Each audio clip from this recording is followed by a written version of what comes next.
Hello everyone, Jonathan here with a most unusual firearm, but that's not new to this series. This gun is though, and I've got it here for you today for two reasons. Firstly, it's one that appeared in, shameless plug, my book on British bullpup firearms, so it's one I was going to get around to doing anyway. And secondly, pleasingly, it's a starting weapon in fact in the new Sniper Elite 5 game, which we have been involved with for a number of years. So I thought, what better time than to put this one up for consideration. This is the Sniper Rifle Experimental Model, sometimes referred to with a model number of 1, but as far as I know, that's not official. It's just the SREM, or SREM, I like to think they would have called it. That's what I'm calling it. And as the name would imply, it is intended, or was intended to be a sniper rifle. So this originated from a 1944 British War Office requirement for a new sniper rifle. And this design was first described on the 1st of March that year. So it's the first of the official British military bullpups. There are earlier designs like the Thornycroft, but those are civilian designed, offered for consideration, rejected.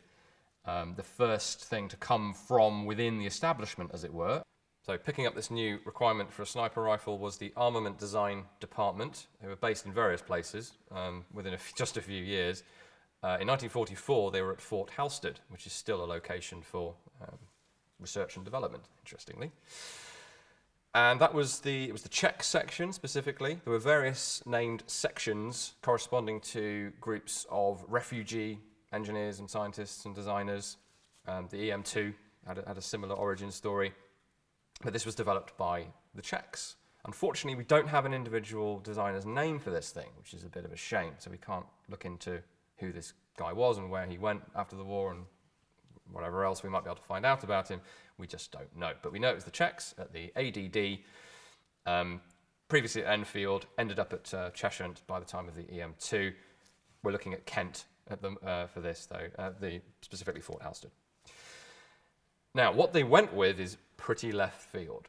Now, there is very little, well, there's no real documentation on why they went for specifically for this configuration, but we sort of can puzzle it out, and I did this with the research for the book with the great help of Ian Patrick, who's a contact of ours and friend of the museum. Now, in design terms, well, you can see that this is a bullpup, hence including it in my research, which means that the trigger is in front of the breech of the barrel, which is roughly here, and therefore the magazine, the working parts, and you don't have an additional buttstock. Makes the whole thing shorter. You know the drill by now, I'm sure, with bullpups. Now, normally, the reasons for making a bullpup would be, well, funnily enough, for the EM2, it was expressly lighter weight, not shorter length, although that was clearly a benefit. And then the big one that carries on to today with small arms design is shorter overall length. Same barrel length for the full ballistic potential of the cartridge, but without a but. So the whole thing is shorter. Now, in this case, the requirement seems to have originated from the bizarre British solution to the problem of sniping at this time, specifically the bolt action. So the bolt actions are great in terms of you can make them very accurate, or the lockup can be very precise. You don't necessarily need to make it semi-automatic if you're standing off and shooting from a distance, but it does destroy your sight picture every time you operate the bolt. If it's designed well, you can do it from the shoulder and just about maintain it, but you're still disturbing your aim. So that's explicitly what they were trying to overcome with this design. How did they do that? Well, I'm not sure that they did, but the way they tried to do it was with a pump-action sniper rifle, which is what this is. If you're wondering where the pump is, you might have figured it out already. It's actually the pistol grip. So we have what looks like two triggers, obviously a real trigger here, and then off to one side, actually, with a bit of knurling on the face of it for a better grip, is your grip release latch. So you kind of have to shoulder it for this to work.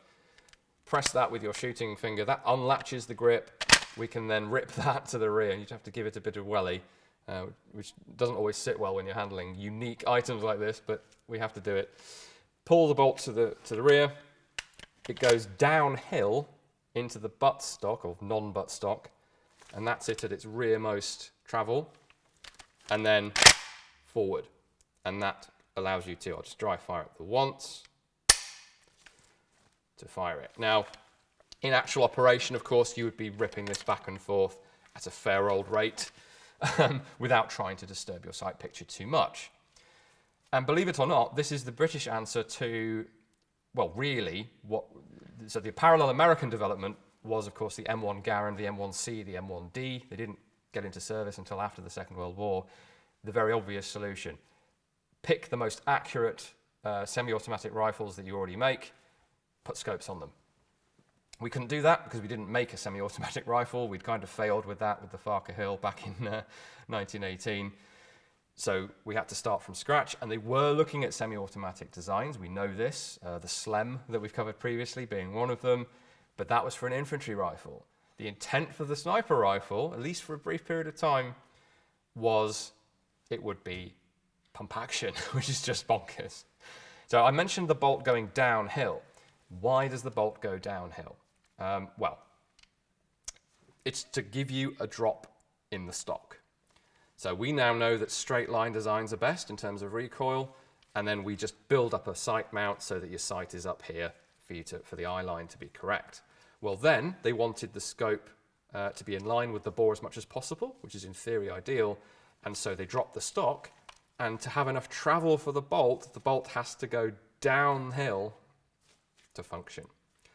It's not super slick. Now, this is a prototype and it's very old, so we don't know how slick a production version of this might have been, but it's not ideal for a bolt to have to describe an angle like that. There aren't many parallels to this. The Chris Vector would be one of them, with its weird V-shaped dropping bolt, which is for recoil control, not for a dropped stock. But we do see this re-emerge later on. If you do buy the book, you will see later on the Enfield weapon system, the SA-80. The first designs for that are either a straight buttstock or an inclined butt. And that's all, again, all to do with eye line. And the bolt on that would have had to have gone downhill as well. But they never actually built any working guns with an inclined bolt, and then it went away, and I'm not aware of any others. If you can think of any others, please do drop them into the comments. I keep talking about scopes. Well, sadly, this example, which is the only one in the world, is missing not only its scope, but its front scope ring as well. And if you can see there, we can see the cut in the woodwork at least. There's a ring that's missing there. Now, there are a couple of drawings for this. They're sadly really deteriorated, but you can just about make out the features. And the scope was very similar in design, although I'm not sure it's the same diameter as the number 32 scope, originally designed for the Bren gun, bizarrely, but then used on the number 4T sniper rifle, so which was developed by then. So I suspect any difference in diameter is incidental, and it would have been the number 32 scope that they would have used. It would be crazy, really, to try to design a different one, at least at that time. The number 32 was still in use on the L42 sniper rifle in the 1980s, so it's highly likely that's what this would have had. As you can see, it does have iron sights as well. A lot of sniping still being done, well, sniping being done with iron sights, certainly in the First World War, and to some extent in the Second, although scopes had become pretty standard. And it's a folding, adjustable sight. It has a battle sight, so you could use this as a pump action, quote-unquote, battle rifle. Looking through that battle sight aperture, and of course it's got a simple blade at the front in a sight protector, reminiscent of the number 4 rifle, but not the same. And then you flip up the rear sight, and it's a micrometer adjust, quite an accurate target pattern sight. And it is not, just had to remind myself, but it is not actually marked with graduations. This is a prototype, don't forget. Other features, well, the buttstock has a cheek piece carved into it.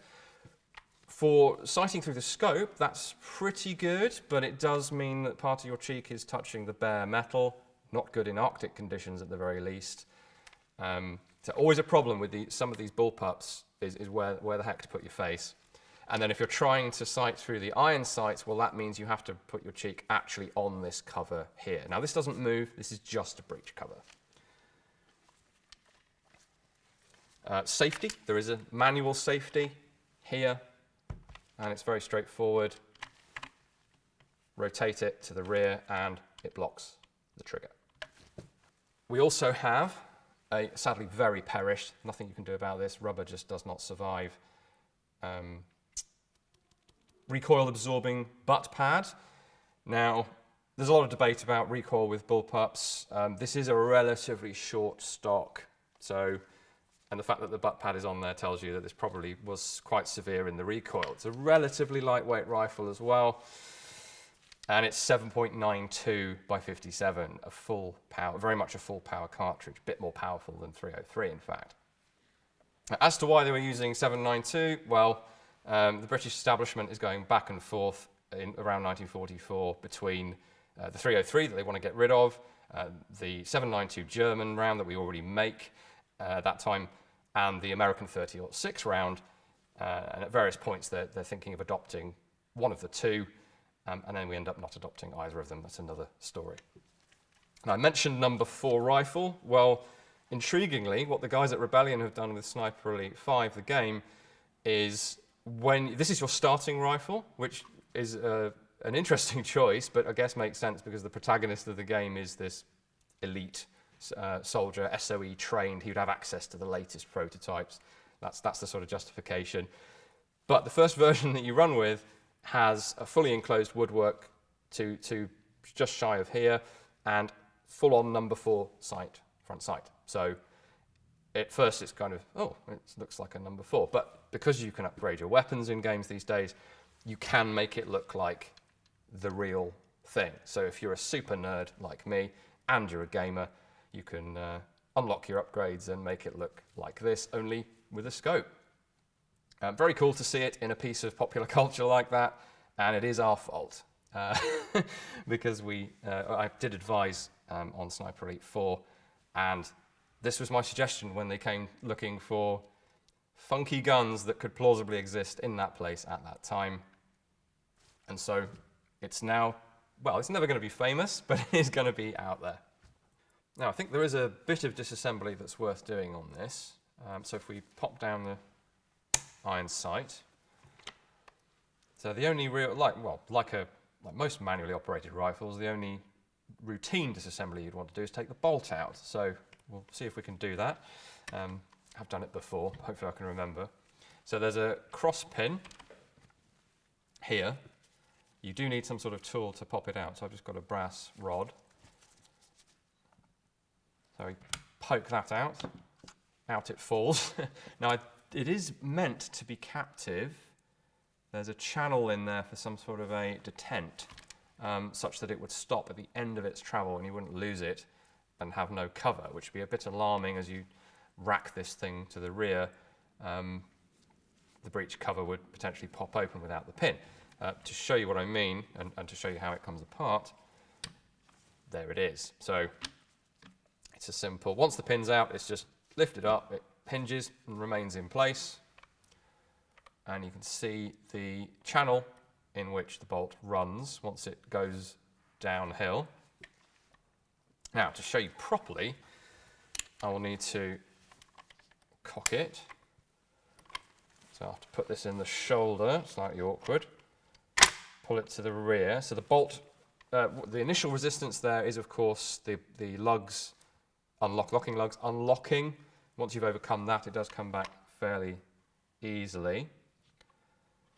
And then, without the breech cover in place, it does struggle. This is not just a cover, this is a guide to force the tail of the bolt down and keep it in place. So this is going to start to go, it's worked a little better than I thought it would. And you can see now the bolt, the twin lugs on the bolt, it's a little bit Mauser in that respect, but obviously the design of the bolt has to be quite different to fit in this design. And then we might be able to take it a little further. There's the pawl, I suppose you'd call it. It's connected to the pump grip, and that runs in this cam track here, which rotates to lock and unlock. Simple as that. And then you have obviously your firing pin and an internal cocking piece. And that's it basically. It's not super complicated, it's just unusual. What happened with this thing in real life? Well, it didn't really last that many months as far as we can tell. 20 of these were ordered for initial testing, and even before more than 2 were made, it was canned. And they started looking at self-loading options, and those didn't immediately go anywhere. There was a war on after all. And ultimately, the sniper rifle that was stuck with was a number 4T, the Enfield, conventional bolt action. And then British Army stuck with that until the 80s, rebarreled, rebuilt in 7.62 NATO as the L42A1 sniper rifle. So this went absolutely nowhere. It's just the idea of keeping in the aim is sound in principle, but it's just so much better to select one of your better made self-loading rifles or another country's and run with that than to go with a pump action. Pump action rifles are not uncommon in the sporting world for sort of vermin control, things like that. They are almost unheard of in the military sphere. And that's with a normal pump grip at the front. Never mind this, where you're moving your part of your position and hold. That's the main drawback, I think, for me, is you're trying to be super precise with your trigger release, but your grip is sort of wobbling about, and then you are ripping it out of place to operate the gun. It just doesn't quite sit right. It's just awkward. And I dare say it wouldn't have sat well in troop trials either.